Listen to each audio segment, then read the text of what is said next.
Bienvenidos a nuestro programa de Todo por tu Voto. Hoy discutiremos las preguntas G y H planteadas en la consulta popular y referéndum de este domingo 21 de abril de 2024.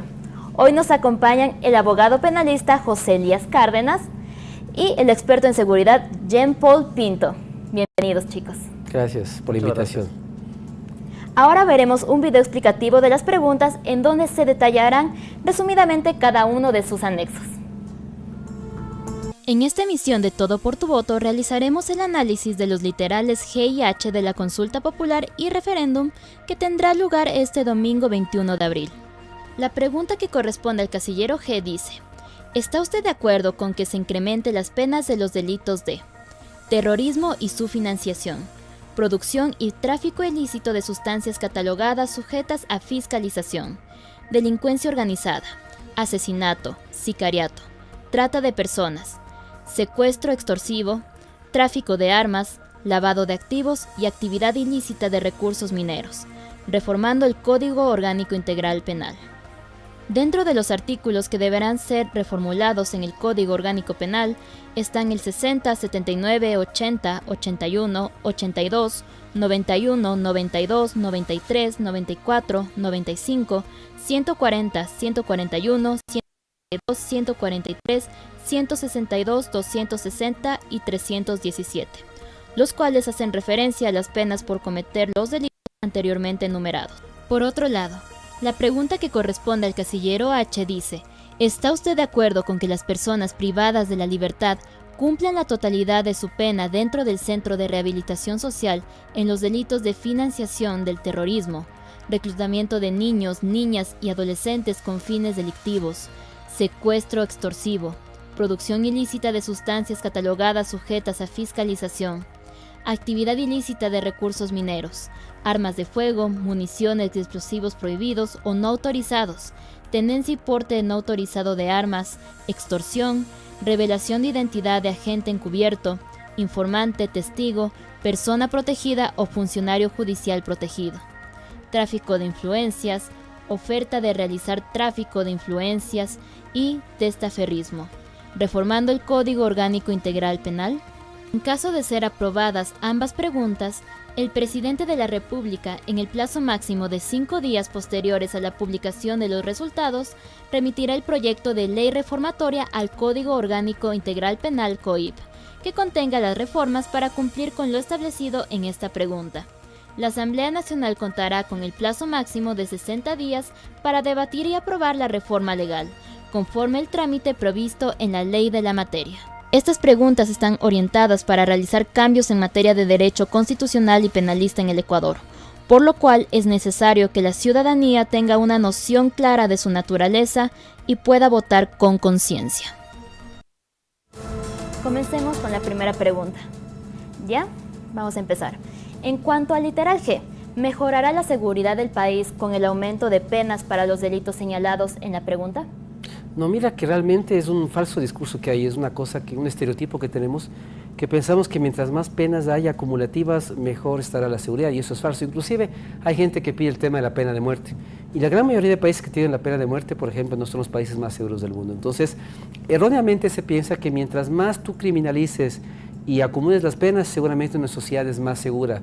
Y hay ejemplos internacionales en los cuales realmente cuando ha habido incremento de penas, la seguridad no ha mejorado. Entonces, lo que nos está faltando más bien es una mirada mucho más integral de la seguridad, donde participa inclusive el sector privado, los municipios, los ciudadanos que son tan importantes. Entonces, yo te diría que realmente esa pregunta no va a resolver los problemas de seguridad que tenemos, lo que inclusive es un peso extra para el Estado, porque mira que mientras más acumulas las penas, tienes una persona detenida ya no 10 años, 20, 25 años. Cada preso le cuesta al Estado. Imagínate lo que es duplicar el costo por cada PPL que tenemos detenido, ¿no es cierto? Entonces, además que necesitas más cárceles. Y como te digo, a nivel internacional hay un indicador también que es el número de PPLs por 100.000 habitantes, y como yo te decía, no necesariamente los países de altas poblaciones carcelarias son los países más seguros del mundo. Entonces yo te diría que ahí falta un tema de realmente empaparse de la problemática internacional, de conocer más de la problemática de seguridad, y nos daríamos cuenta que realmente estamos implementando una medida que es un poco populista, es darle lo que la gente quiere, no lo que la gente necesita, y como te digo, esto no va a resolver los problemas de seguridad que tenemos actualmente en el Ecuador. Abogado Cárdenas, ¿qué opina al respecto? Pues yo considero que los años que tiene una pena por un delito es una gran advertencia para las personas para que la puedan cometer o no. En este sentido, conocemos, y las estadísticas así lo indican, que el grado de reincidencia de las personas criminales, ya porque han sido condenadas, es bastante alto. Entonces, si nosotros tenemos y podemos de alguna manera evitar que estén en las calles, que vuelvan a matar, que vuelvan a robar, que vuelvan a asesinar, pues es una gran oportunidad para que, mientras están presos, sí se puedan realizar programas de reinserción, programas de educación, pero que, mientras tanto, estén alejados de las calles, porque es fácil que podamos indicar que hay que educarlos nuevamente, pero si lo hacemos desde fuera, ya nos hemos dado cuenta que no es posible. Las personas apenas salen mientras están cumpliendo sus, incluso regímenes semiabiertos o regímenes abiertos, vuelven a delinquir y vuelven a los mismos lugares donde ellos ya estuvieron. Entonces, si no tenemos un abordaje integral por parte del Estado para poder reinsertarlos, pues mientras tanto tengámosles encerrados, porque al menos así evitamos que cometan nuevos delitos. Por otro lado, señores, creo que es de conocimiento de todos que el sistema está bañado por corrupción. Por lo tanto, hemos visto casos como purga, metástasis. Entonces, ¿sirve de algo el aumento de penas cuando el sistema judicial es manipulado? Claro, es lo que señalamos, ¿no? Mientras no existe una justicia imparcial, que no esté infiltrada, acotada por el crimen organizado, no importa cuántas leyes tengas o cuántas penas acumulativas tengas, el sistema no funcionará, porque evidentemente, como vimos en los casos metástasis y purga, todo tiene su precio. Todo tiene un costo, esto simplemente es cuestión de plata. Si yo tengo plata, yo voy a obtener la sentencia que a mí me beneficie. Si soy un criminal, yo sé exactamente cómo que mis abogados puedan intervenir y hacer que tener la pena más baja posible. Entonces, debimos comenzar por ahí. Yo siempre en las entrevistas que he hecho he dicho que lo que debimos hacer era primeramente identificar lo que estaba ya cooptado por el crimen organizado, con un ente independiente del tema de inspectoría, de ejército y de policía, y realmente saber quiénes trabajan ya para ellos. Pero mientras no hagamos ese trabajo, hacer lo otro es simplemente una cosa más que añadamos a lo que no funciona, como te digo, un simple documento de papel. Pero en la práctica, cuando los jueces tengan ya que dictar sentencias, los fiscales tengan que acusar, evidentemente no lo van a hacer porque sus vidas están en riesgo. O sea, por un lado tienes o jueces o fiscales cooptados y por otra parte fiscales y jueces que están amenazados. Ahí no hay justicia. Entonces no importa cuántas leyes tengan, severas que sean, esto no va a funcionar hasta que ellos no puedan ejercer su trabajo de forma segura, no les demos protección y sepamos que lo que se debate en los tribunales y lo que hace la fiscalía está amparado de forma técnica y ellos hacen su trabajo sin temor a que sean asesinados ellos y sus familias al poco tiempo de haber dictado una sentencia. Entonces no es un problema de leyes, es un problema realmente de que depuremos el tema de justicia, depuremos inteligencia, policía, fuerzas armadas y sepamos con quiénes podemos contar y con quiénes no. Esos policías que fueron asesinados hace un par de días implica que hay gente que tiene ojos en todas partes, seguramente vieron que estaban operando y los mataron. Entonces significa que mucha gente en diferentes partes está trabajando ya para eso. Abogado Cárdenas, ¿cuál es su criterio? Yo considero que estamos analizando esta cuestión desde los casos que son aislados. ¿Por qué le digo esto? El caso purga, el caso metástasis, nos sacaron a la luz situaciones en las que narcotraficantes, en las que delincuentes pagaban cientos de miles de dólares para poder salir libres. Y es cierto este grado de corrupción dentro de la justicia, pero eso no es lo común. A un asesino no tiene los $300,000 para salir con habeas corpus. A una persona que infringe la ley en general no tiene estos recursos para poder acceder a estos sistemas corruptos. ¿Y por qué les digo esto? Porque si un fiscal actualmente gana $4,000 mensuales, y es un puesto vitalicio, no se va a vender por unos pocos miles de dólares, sí se va a vender como lo han hecho por varios cientos, pero estos son los casos más aislados. Y lo que está haciendo Fiscalía de alguna manera es poder limpiar a estos jueces corruptos, estos fiscales corruptos en estos casos aislados, para que en la mayoría de casos, y por no decir en todos, puedan tener un trabajo imparcial y un trabajo objetivo. Y en este sentido, como partimos de la base de que no todos tienen el acceso a los cientos de miles de dólares para acceder a los temas de corrupción, pues sí sabemos y sí sabe el criminal que si va a ir a la cárcel y si va a ir preso por varios años, va a pensar dos veces antes de cometer el delito. Porque claro, si por un lado sabe que no puede acceder al sistema judicial corrupto y por el otro sabe que su vida se va a acabar porque se va a ir preso, pues se la va a pensar dos veces y va a ser un freno para su actividad criminal y para poder buscar otros medios para obtener recursos. Abogado Cárdenas, lo que mencionó de un freno está relacionado con la tercera pregunta. ¿El aumento de penas es una solución disuasiva para que la población se abstenga de cometer más delitos? Yo considero que sí es una solución disuasiva que se la puede hacer a día de hoy. Está bien que se necesiten programas de educación, programas de inserción social, pero estos programas no son inmediatos. Por ejemplo, lo que ocurrió el día de ayer en Guayaquil, donde a un conductor de un bus urbano le mataron por robarle unas cuantas monedas, que estaba junto a su hija en ese turno en la noche, donde la hija rogaba para que no le maten a su padre, y el asesino regresó y le disparó a sangre fría varias veces. Pues a esa niña no le podemos decir que es suficiente solo con programas de educación, con programas de inserción.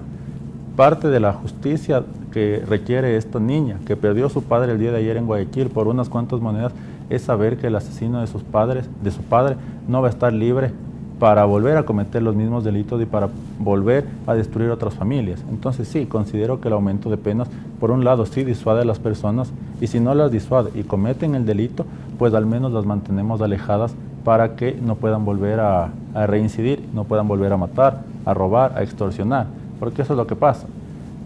Si no se disuaden, al menos están alejados de la sociedad y no cometen los delitos. Doctor Pinto, y en el ámbito de las personas que son menores de edad y que son reclutadas por este tipo de bandas, ¿qué nos podría opinar al respecto?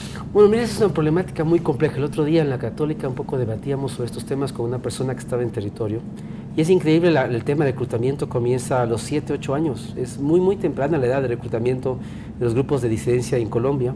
Y estos chicos, claro, comienzan siendo campaneros, comienzan haciendo tareas mínimas.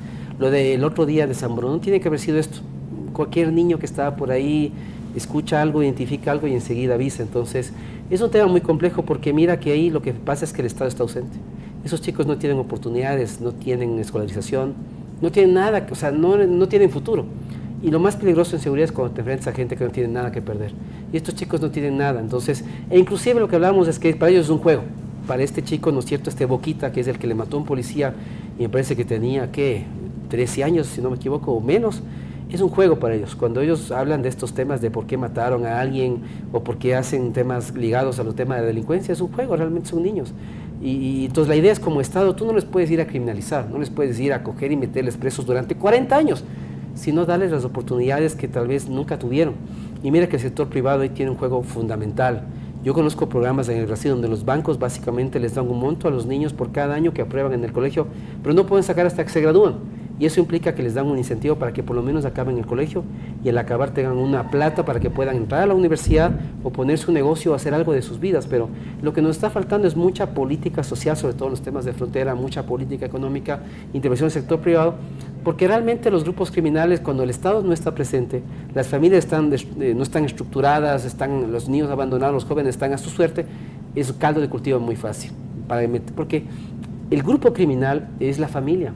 Son esos hermanos que nunca tuvieron, son esos amigos que nunca tuvieron. Entonces, evidentemente, y además te pagan, entonces es rentable. Entonces, ¿por qué no ir a matar, a robar, a extorsionar? Se vuelve tu familia. Entonces, eso es lo que hay que romper. Pero eso no se rompe con temas de criminalización, de irles a matar o de meterles presos 40 años, sino darles mucha política de apoyo, justamente. Abogado Cárdenas, en relación a lo que opinó el doctor, entonces, acompañado de este cambio en el COIP, ¿también debería tener una especie de campaña para poder ayudar a los jóvenes? A ver, partamos de que los adolescentes en conflicto con la ley tienen penas reducidas y no van a la cárcel, sino es un programa de institucionalización, y en general en la mayoría de delitos incluso no cursan penas privativas de libertad. Ya en los delitos mucho más graves tienen penas pero bastante reducidas. El máximo, si no me equivoco, son 6 o 7 años. Entonces, los adolescentes en conflicto con la ley ya tienen un tratamiento especial. Y sí, es cierto, se necesita por parte del Estado políticas públicas que puedan permitirles una reinserción, pero tengamos en cuenta que estas políticas públicas van a dar sus resultados a mediano y largo plazo. Pero mientras tanto, ¿qué hacemos? Uno de los involucrados en el asesinato del conductor del día de ayer era un adolescente de 14 años. Entonces, claro, un adolescente de 14 años estaba al lado de la niña que rogaba por la vida de su padre, y a esa niña no le podemos decir, vamos a educarle nuevamente al asesino de tu padre. No podemos hacer eso, es indolente, porque desde el exterior, sin poder sentir el dolor de la víctima, puede ser fácil esto. Y es cierto, a mediano y largo plazo es cierto, Pero ¿qué le decimos de esta niña que ayer perdió a su padre de manos de un adolescente de 14 años por unas cuantas monedas? Entonces sí, a futuro les damos educación, les damos una reinserción social, les damos programas de capacitación, pero a día de hoy tenemos que hacer algo. Y el hacer algo es mantenerlos fuera de las calles para que no reincidan, para que no vuelvan a matar, para que no continúen con esta actividad criminal que lastimosamente es por falta de atención del Estado. Pero mientras solucionamos esto, debemos dar una solución inmediata a las personas y a las familias que están siendo víctimas. A esta niña que su padre murió, a los hijos de las familias extorsionadas, a la familia de la persona que se ha granizado en Guayaquil que le mataron porque no dio la vacuna de $10 semanales. A todos ellos debemos darle una solución inmediata. Y esa solución inmediata es alejar a los malos miembros de nuestra sociedad para que no sigan delinquiendo. Como último punto que vamos a tratar de esta pregunta es en el ámbito internacional. ¿Cómo afectaría el endurecimiento de la colaboración con otros países contra el crimen organizado y el terrorismo? Bueno, mira, estas políticas nuestras de pelearnos con otros países me parece que son bastante absurdas, ¿no? Con Colombia pasamos también un impasse por el tema de estos PPLs de extranjeros que queríamos expulsar del Ecuador. Y Colombia nos puso en nuestro lugar y nos dijo, verán, esto es un tema más bien que se hace caso por caso, yo estudio, yo autorizo y voy a repatriar, ¿no es cierto?, a estos PPLs. Entonces, yo digo que nos ha pasado factura también la falta de experiencia en temas de relaciones internacionales. Lo de México también es otro caso emblemático porque, al fin y al cabo, aquí operan carteles mexicanos. Y necesitamos mucha cooperación de parte de ellos en términos de experiencias, de know-how. Ellos llevan 23 años de guerra contra el narcotráfico. Algo deben saber, algo podemos aprender. El país con el que menos debíamos pelearnos es justamente México, por toda su experiencia en el tema del narcotráfico, ¿no? Entonces yo te digo que ahora más que nunca necesitamos, no es un tema de soberanía, como alguna vez yo comentaba, necesitamos toda la ayuda posible. Si el Mossad de Israel puede venir acá para infiltrar a los grupos criminales, bienvenidos sea, ellos deberían estar funcionando aquí hace mucho tiempo, porque es la mejor inteligencia que hay a nivel mundial. Toda la ayuda que podemos tener de Francia, el Reino Unido, tenemos que traerla porque realmente estamos en una situación tan complicada que solos no vamos a salir. Entonces este discurso de que por traer gente de afuera perdemos soberanía es un falso discurso. Mientras más gente nos pueda ayudar es mejor, y peleados con otros países es realmente algo que no es positivo para el país, nos debilita, nos quita cooperación, nos quita ayuda. Mira que Petro acaba de ahorita de anular una reunión bilateral que había con la gente de Colombia. Entonces no es un tema menor. Entonces estamos realmente muy golpeados en el tema internacional. De los países que más ayudan estamos, Colombia y México, estamos teniendo problemas de cooperación y eso no va a ser beneficioso en el largo plazo. Abogado Cárdenas, ¿está de acuerdo? Yo creo que estoy de acuerdo en el tema de la repatriación de criminales a sus países. Y eso también demuestra una falta de conocimiento por parte del gobierno, porque nuestra ley sí lo permite. Lo que pasa es que el gobierno no ha activado los medios para analizar caso por caso y repatriarlos. Lo que hicieron en ese momento es una solución populista de decir, bueno, les vamos a devolver todos de una sola. Pero eso es inviable. Sí se lo puede hacer, a día de hoy se lo puede hacer, pero siguiendo el trámite que el mismo gobierno y que nuestras leyes lo establecen. Ahora bien, el tema de endurecimiento de nuestras penas, si rinde los resultados que el gobierno busca en la reducción de la criminalidad y en la reducción de los hechos violentos en el país, pues va a ser una gran carta de presentación de nuestro país frente al mundo. Porque claro, si da los resultados que quiere y bajamos los índices, pues el gobierno podrá decir que es un país un poco más seguro y podrá, por un lado, abrirse a nuevas alianzas de cooperación con países como puede ser México, Colombia, Israel, Estados Unidos, sin tintes políticos, sino con beneficio de nuestro país. Y por otro lado, si reducimos la criminalidad a corto plazo, pues también es un aliciente para inversiones a nuestro país, porque se vuelve más seguro para que puedan venir compañías extranjeras para que pueda desarrollarse también el país y se pueda complementar con las políticas a mediano y largo plazo de reinserción, de educación a través de fondos privados, pero que nuestra carta de presentación no debe ser, somos el país de Latinoamérica con la mayor tasa de asesinatos violentos por cada 100.000 habitantes, sino que estamos reduciendo estas cifras y somos un país más atractivo. Perfecto, muchas gracias, estimados. Con esto vamos a una pausa y regresamos para analizar la segunda pregunta.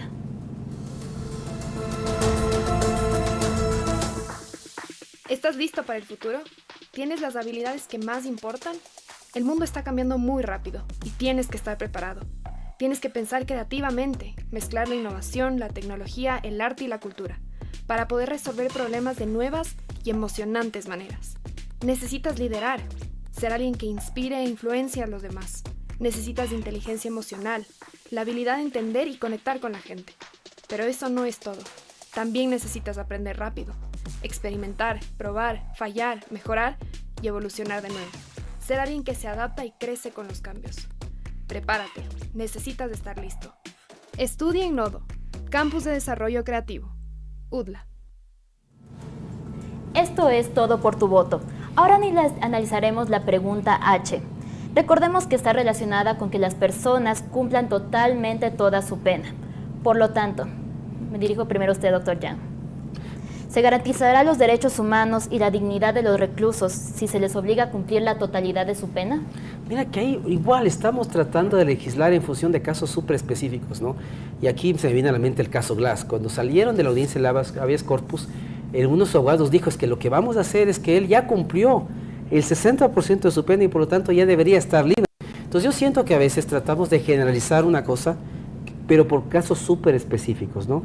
Yo lo que diría es que más bien deberían hacerse como en otros países donde los presos cumplen cierta parte de la condena y presentan un recurso, ¿no es cierto?, diciendo yo quisiera una prelibertad, y es una comisión que estudia el caso. Entonces estudia justamente lo que dijo mi colega, los temas de reinserción, rehabilitación, el tema psicológico con un experto, y esa comisión decide si le da o no la prelibertad en función del número de la pena que ha cumplido, pero no puede ser automático. Es decir, lo que hemos hecho mal en el pasado es decir, no, ya cumplió esto y que salga, porque ya la ley dice que tiene que salir, pero tiene que haber un filtro adicional como en otros países donde realmente una comisión estudia el caso y en función del nivel de peligrosidad de la persona dice ya no es un peligro para la sociedad, puede salir o no, debe quedarse un tiempo más porque sigue siendo un peligro para los demás y necesita estar recluido. Entonces yo te diría que a veces legislamos en función de casos muy específicos por cosas muy coyunturales, muy actuales, sin darnos cuenta que esto debe tener un tratamiento mucho más integral.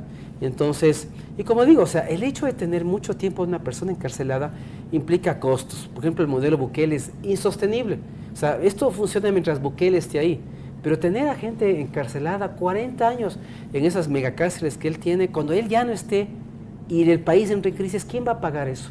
¿Quién va a sostener eso? Además, él dice, ¿no es cierto?, que los PPLs paguen sus costos.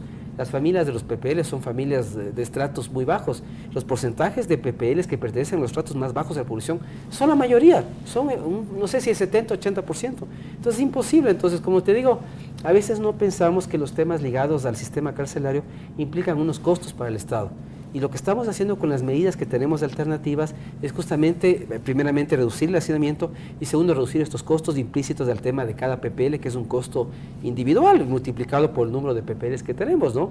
Entonces yo te diría que lastimosamente yo siento por momentos que este tipo de preguntas son de casos muy específicos, coyunturales, muy de nuestros tiempos, pero no son suficientemente pensadas y por eso me parece a mí que estas preguntas no aportan mucho al tema de seguridad. Hacer tanta pregunta sobre temas que podía haber tratado la Asamblea, hubiera sido mejor que lo trate la Asamblea. ¿Por qué? Por una consulta popular. Entonces yo te digo que ahí hay un tema muy populista detrás de todo esto, es un tema más bien de ganar votos, de saber si puedo o no reelegirme, pero realmente que sean cosas muy de fondo, sin ser un especialista yo en el tema del derecho, me parece a mí que no son de gran ayuda, ¿no? Respecto de ciertos delitos en los que no se puede aplicar el beneficio de régimen semiabierto, que es cumplir el 60% de la pena, o régimen abierto, que es cumplir el 80% de la pena.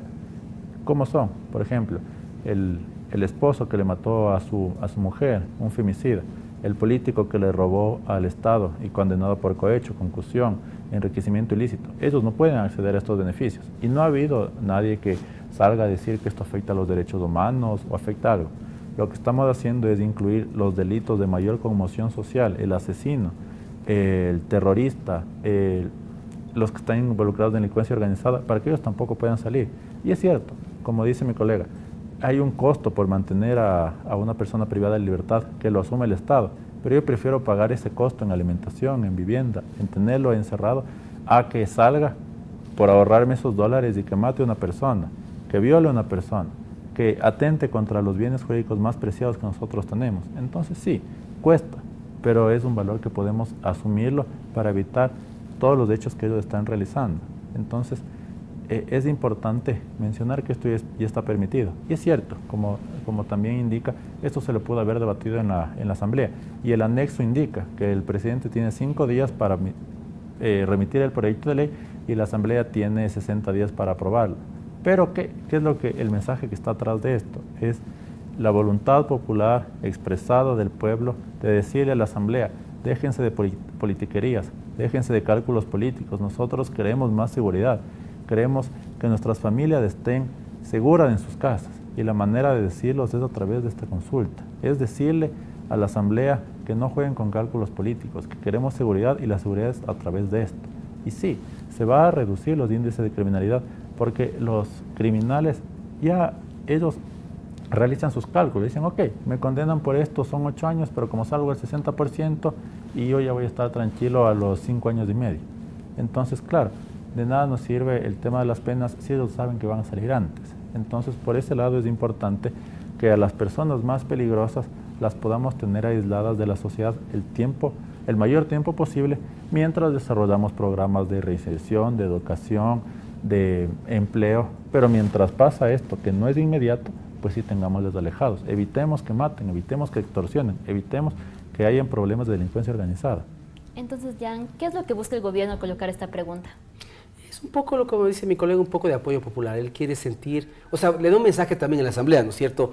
Ustedes deben tratar este tema porque el pueblo ha dicho que sí, que es importante y es un tema que debe tratarse de forma prioritaria. Pero evidentemente las críticas al respecto al gobierno han sido esas, de que muchos temas de la consulta podían haber sido tratadas directamente por la Asamblea. Actualmente inclusive el gobierno tiene la ventaja de que hay nuevas mayorías y que esas nuevas mayorías tranquilamente hubieran podido tratar estos temas y nos hubiéramos ahorrado realmente un poco de plata que vamos a gastar en una consulta. Pero como te digo, es el hecho de realmente probar el tema de popularidad, de apoyo. Y bueno, sí, tal vez puede ser importante el hecho de que el pueblo diga: sí, quiero aumentar penas, quiero la extradición, quiero la extensión de dominio, ¿no es cierto?, reformar ese tema. Pero son temas que podrían ser tratados tranquilamente en el tema del seno de la Asamblea como tal. Pero entonces, eso siempre nos quedará siempre en la duda, en la mira, de si realmente era necesaria una consulta o referéndum como el que tenemos, o hubiera sido que ciertos temas se los trate directamente en el seno de la Asamblea, ¿no? Doctor Cárdenas, regreso con usted. Este tema ya lo mencionó el doctor Jan sobre las experiencias o estudios que existen en otros países. ¿Es de su conocimiento? Por ejemplo, les pongo un caso que justo hoy veía. El día de hoy veía un video donde Bukele, presidente de El Salvador, estaba inaugurando un edificio de Google en El Salvador.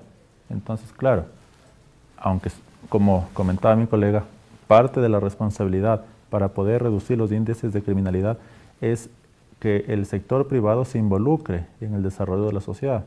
Y, por ejemplo, creo que todos estamos de acuerdo en que atraer inversión extranjera, como de grandes empresas como Google, aportan al desarrollo económico de nuestro país.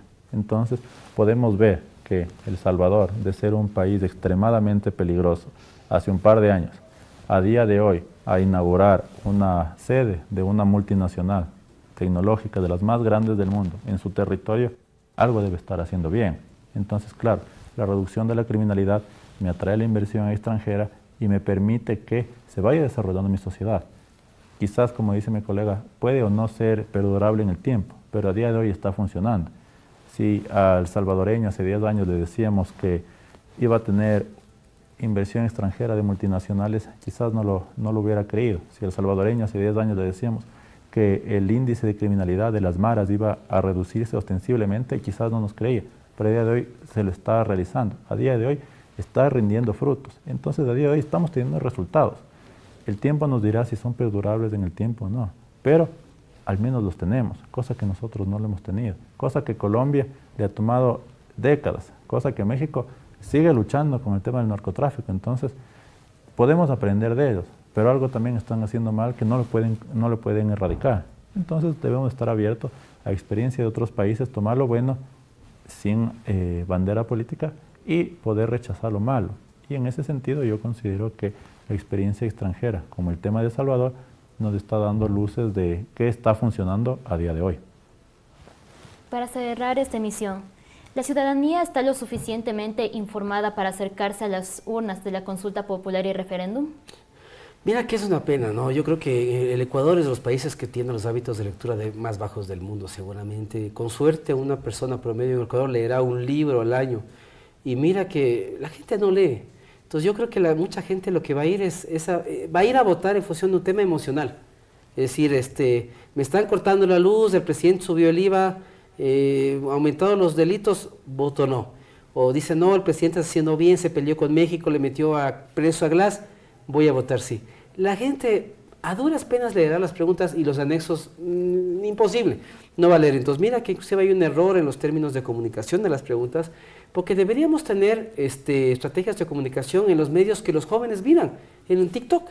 Un video de 30 a 40 segundos sobre cada pregunta y anexos es más que suficiente, porque la gente actualmente ¿dónde ve? ¿Dónde se informa? Si no es en el X, es en el TikTok. No va a ninguna otra parte. Es raro que una persona, inclusive en el metro, tenga un libro, vea un documento, esas cosas no existen. Entonces, inclusive en las universidades, yo que he sido docente académico en varias partes, que los chicos lean es realmente complicado. Entonces, el ecuatoriano promedio que tiene problemas a diario por sobrevivir, por tener un sustento, lo último que va a pensar realmente es comenzar y leer un documento como tal. Entonces yo digo que hemos tenido desde mi punto de vista un error en la estrategia de comunicación. La gente seguramente irá el domingo y decidirá de forma emocional si quiere darle el respaldo al presidente o quiere quitar el respaldo, pero realmente no votará convencido de que las preguntas son correctas, los anexos son correctos, está de acuerdo con cada anexo, con el tema de la asamblea, con los 60 días. Yo creo que si hacemos una encuesta la gente no sabrá qué es un anexo. No sabrá qué hay en cada anexo. Inclusive, le resulta difícil acordarse cuáles son las preguntas de la consulta, porque son tantas preguntas igual, que la gente tampoco lo tiene en mente. Y como te digo, los problemas educativos, de educación, de lectura del ecuatoriano promedio, hacen que este tipo de cosas sean votos estrictamente emocionales, pero no de pensamiento crítico, no de reflexión, donde realmente nosotros a conciencia votemos y sepamos lo que estamos votando. Son temas puramente emocionales y que pueden cambiar de un día para otro. Es decir, el viernes hay un atentado, como le pasó a España con el 11M, y de repente en un día la votación de un partido se pierde por completo y votan por otro partido y se convierte en un voto emocional. Eso es lo que nos puede pasar. Estamos a 4 o 5 días y puede pasar cualquier cosa. Pero es porque el voto nuestro es un voto no razonado, es un voto estrictamente emocional. Y ahora con la crisis energética, ¿esto no le pasará factura a Daniel Noboa en la consulta popular y referéndum? Lo que pasa es que la oposición va a usar estos días que todavía tiene justamente para acumular los errores. Entonces va a decir, los apagones, la inseguridad ha vuelto a subir, los militares no son una solución, el problema de México, los jueces dijeron que fue ilegal, además que es ilegal, le van a, ¿no es cierto?, le van a explotar los dispositivos de Glass. O sea, ellos van a explotar todos los errores del gobierno de todas estas semanas, de las últimas semanas, justamente porque tienen que impactar en el cerebro de las personas, impactar en la parte emocional, inclusive creando fake news, ¿no es cierto?, videos falsos, de forma que la gente diga, no, pues, realmente esto no es un buen presidente, más bien, votarle sí es votarle, ¿no es cierto?, para que sea un dictador, entonces vamos a votar no. Pero realmente, como te digo, no es un voto razonado, entonces el gobierno tiene que ser muy inteligente para contrarrestar eso, demostrar que realmente, ¿no es cierto?, esto va a ser beneficio para el país, ¿no es cierto?, no meterse tampoco a hacer campaña por la consulta, porque eso ahí también le criticaron al alcalde de Quito por meterse a temas políticos, pero debe ser suficientemente inteligente para que ponerse la camiseta del país y decir, bueno, esto para el país, como decía mi colega, es beneficioso, nos va a ayudar a todos, nos beneficia, pero de lo contrario la gente en estos días puede cambiar su opinión y la oposición va a hacer todo por impactar la parte emocional del ecuatoriano promedio y que llegue el día domingo y que dé un voto de rechazo, como hizo con Lasso. Lasso tenía también algunos temas similares en la consulta anterior, pero la gente no le importó y votó no porque realmente lo que estaban votando era no al presidente, cuando realmente algunos temas que estaban ahí, eran también temas positivos para el país. Y es el gran problema nuestro, como te digo, votamos con las emociones, con el corazón, no votamos con la cabeza, y por eso es que siempre vivimos equivocándonos con la gente que elegimos. Realmente es increíble saber que, inclusive mira, perdón que me alargue, esta asambleísta, ¿no es cierto?, que se puso el símbolo de las madres, de las madres, ¿no es cierto?, de la Plaza de Mayo. O sea, un símbolo de la tortura, de los desaparecidos. O sea, parece que esto es un juego. Y cuando uno dice, oye, ¿quién votó por esta chica? Uno no entiende cómo un ecuatoriano promedio, un homo sapiens, puede votar por semejantes representantes. Pero así somos en el Ecuador. Abogado Cárdenas, ¿cuál es su criterio?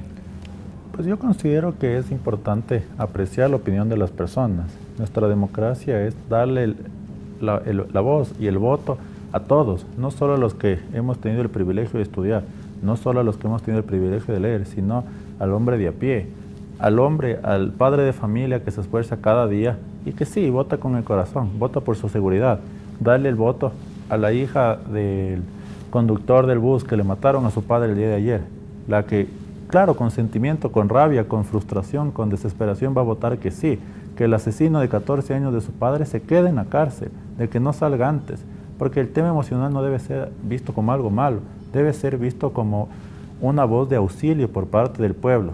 Los que no tienen acceso a los medios de comunicación, es la única manera que ellos tienen para expresarse, de decirles ya basta de inseguridad, ya basta de corrupción, ya basta de asesinatos, ya basta de extorsión. Y la manera, el único que tienen ellos es a través de esto. No tienen acceso a los medios de comunicación, no tienen acceso a los medios de producción, no tienen acceso a nada. Lo único que tienen es su voto.